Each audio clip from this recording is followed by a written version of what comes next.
Hey guys, what's up? Penguin Pat here, and today we're going to be talking about the new great building, the Galata Tower. And I've had a lot of people asking me about this building and whether it's worth building or not. So let's get right into it. First of all, what is this building? We've got a 3x3 great building that produces goods, and then it gives you a chance to repel plundering, which is completely gimmicky and silly. I can't even remember the last time I got plundered, and I don't even have a city defense. I have spear fighters. So, for what it's worth, granted, I guess I don't have any trains or anything good to plunder, so that might be helpful if you're near the bottom of your hood and getting picked on, but I don't really see that plunder thing to be all that valuable.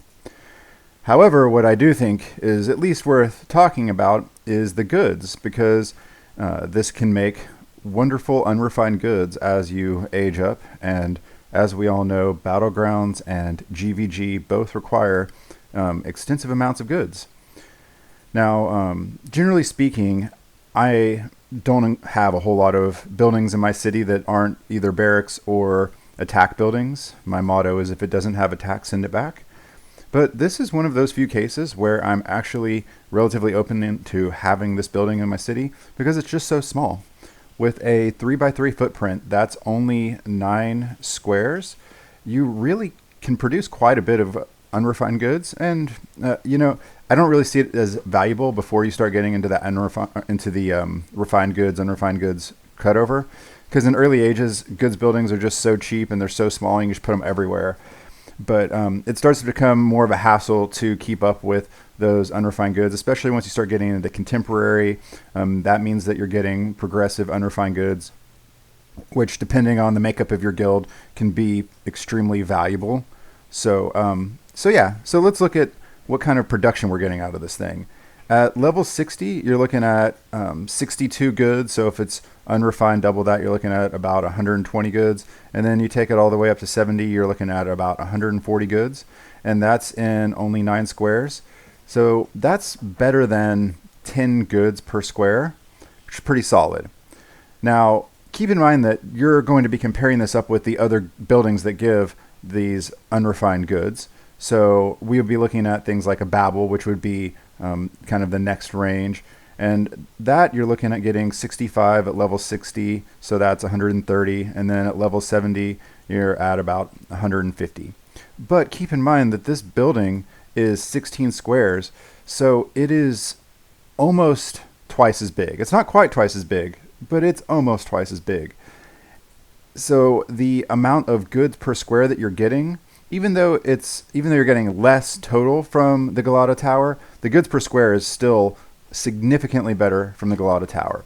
And then if you move up to, say, the St. Mark's Basilica, where you're looking at the 6x6 hog, even though this thing is going up to 150 at level 60, and at level 70 you're looking at, what's that, 170 goods per 24 hours.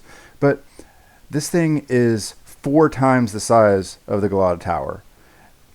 That makes it a lot. That's a lot more to stomach with this thing. So from a space efficiency standpoint, this building is really good. And if you're a producer, say you don't do GVG, you only do Battlegrounds, you don't necessarily need to have as many barracks as I am an advocate for. So it makes sense for you to generate more goods, and this would be a great option. The last thing to look at is just the cost for this thing. And there was actually something a little bit interesting when I was doing my pre-video research on this. Now, if you're going from level 0 to 60 at 1.9, it costs about 14,000 forge points to level it to that, which is a very reasonable amount. It's not particularly expensive as far as great buildings go. But and then you compare to like Babel, and you're looking at well, see, that's kind of where it gets weird, because look how much cheaper Babel was. I mean, it's only 11,000 versus the Galata Tower, which is 14. That starts to make a big difference there. And then St. Mark's Basilica, you're looking at 14 as well. So from that standpoint, the St. Mark's cost about the same, but that Tower of Babel is significantly cheaper. Is it enough cheaper to make up for the make up for the size factors? Well, that's going to depend a lot on you and your play style and what you're doing. But the thing becomes even more noticeable when you bump up to level 70, where you see here you're looking at 18,000 versus Tower Babel, which is only 14.3. It's a pretty big difference. And then even in the LOA is still a lot cheaper. So that's just something to keep in mind, that even though the Galata Tower from a efficiency standpoint is a much more efficient building on a per square basis, it is a little bit more expensive to level. And at that point you do have to factor or figure out how important is that to you. And I guess the last thing to look at is, where does this fit in the FO Elite hierarchy of great buildings? And I drop this comfortably near the top of the advanced great buildings. Now, as a quick reminder of what I'm considering to be an advanced great building, it's basically a great building that I wouldn't really look at you sideways for building, but you have to have a good reason to build it. Generally speaking, these are great buildings that I would not recommend building until all of your other great buildings are level 60 or higher. Your ARC is 80, your TRAS is 70, your CF is 70. All of your other buildings are really well developed. That's when I would say, okay, we can start getting into these. Otherwise, I think you're just losing out on efficiency. I don't think it's worth building before all of these other more valuable, more useful great buildings have been leveled first. And I really think that's about it. If you have any questions about it, last thing, how did I forget? How to get this thing.